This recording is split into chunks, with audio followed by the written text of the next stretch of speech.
सच्चे सेवक का चिन्ह। आज ये राजा साहब 2 साल के बाद, 3 साल के बाद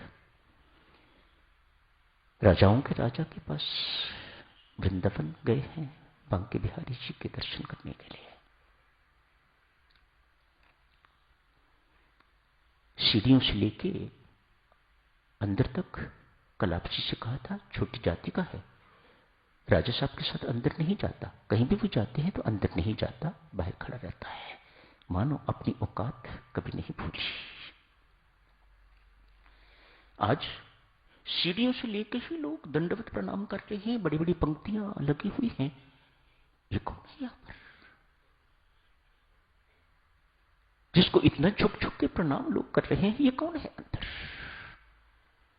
ये बड़े राजा भी अंदर जा रहे हैं, इतनी सारे भेंट साथ ली हुई हैं, सो मेनी प्रेजेंट्स,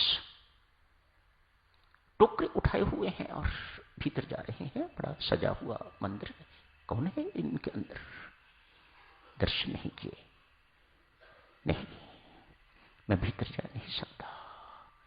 राजा साहब से पूछा कौन है अंदर? अखिलेश। राजा साहब ने कहा अखिलेश, अखिलेश्वर, अखिल ब्रह्मांड का जो ईश्वर है वह अखिलेश्वर अंदर है। राजा साहब क्षमा करें, मैं आपकी नौकरी छोड़ता हूं, मैं इन्हीं की नौकरी करूंगा।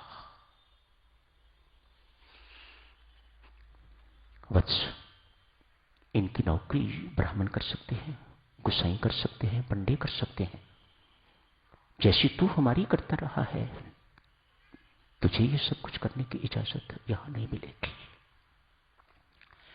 कोई बात नहीं, जो वो कहता है कोई बात नहीं, बाहर द्वार पर तो मैं खड़ा हो सकता हूं। हाँ, पुजारी गुसाइयों से बात की, क्या इसको बाहर खड़े होने की इजाजत दोगे?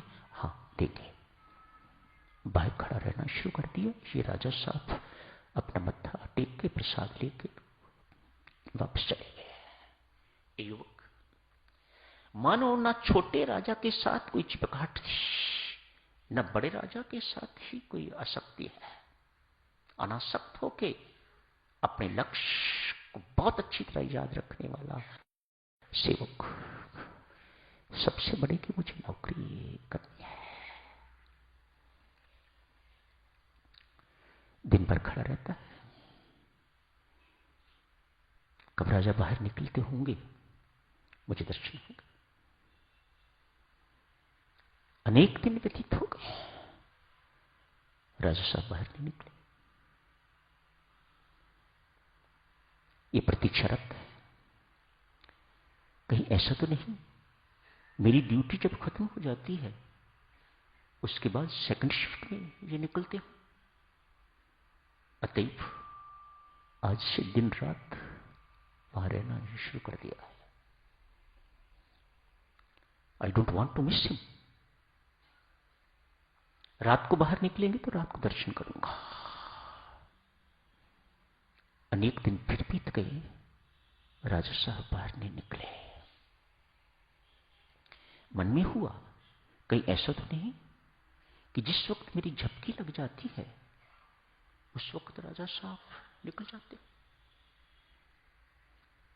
आज निर्णय ले लिया, आज से सोऊंगा नहीं। लगन, लक्ष्य प्राप्ति की लगन।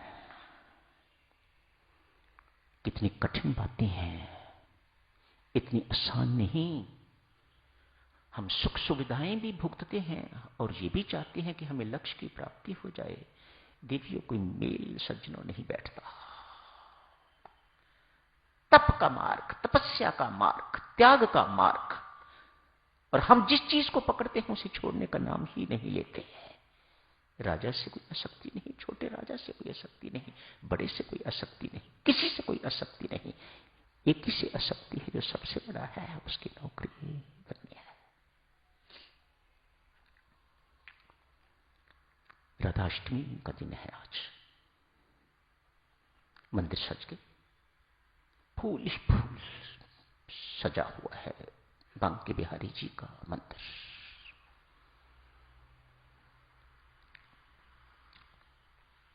के शयन की तैयारी। बाहर खड़े खड़े इस पोस्ट पर मन बिल्कुल साफ हो गया, क्लीन। किसी प्रकार की कोई कामना नहीं, भीतर कुछ नहीं, साफ सुथरा मन। भीतर क्या हो रहा है ना भीतर गए हुए भी पता लगता है कि अंदर शयन के कपड़े बदले जा रहे हैं, गहने इत्यादि उतारे जा रहे हैं, उन्हें बॉक्स में रखा जा रहा है, ताला लगाया जा रहा है। मंदिर बंद होने का समय आ गया है। बाहर से उस वक्त की बातें होंगी, आजकल पता नहीं क्या है। बाहर मंदिर पर ताला लगा और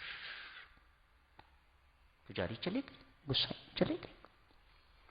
रूटीन ही होगा, पर आज विशेष दिन है, राधा अष्टमी का दिन है। आज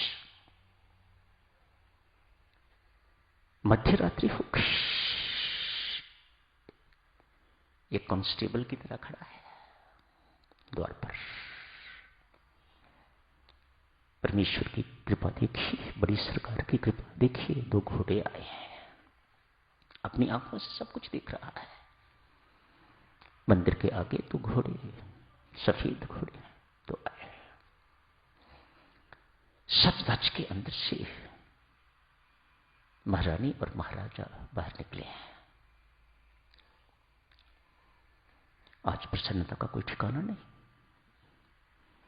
दोनों के चरणों पर गिर के प्रणाम किया है, मानो सब कुछ पा लिया, जीवन में जो कुछ पाना था पा लिया, कोई मांग अवशेष नहीं। एक ही बार में इन वन गो इतनी तृप्ति हो गई, इतना संतोष मिल गया कि अब कुछ पाने को और कुछ नहीं, अब कुछ जानने को और कुछ नहीं, अब कुछ करने को और कुछ नहीं। हर प्रकार से ऐसी तृप्ति इस युवक को आज मिल गई। बड़े प्रेम से चरणों को हाथ लगवाए। महारानी साहिबा ने कहा, यमुना किनारे जा रहे हैं, आप भी चलो। खतखत।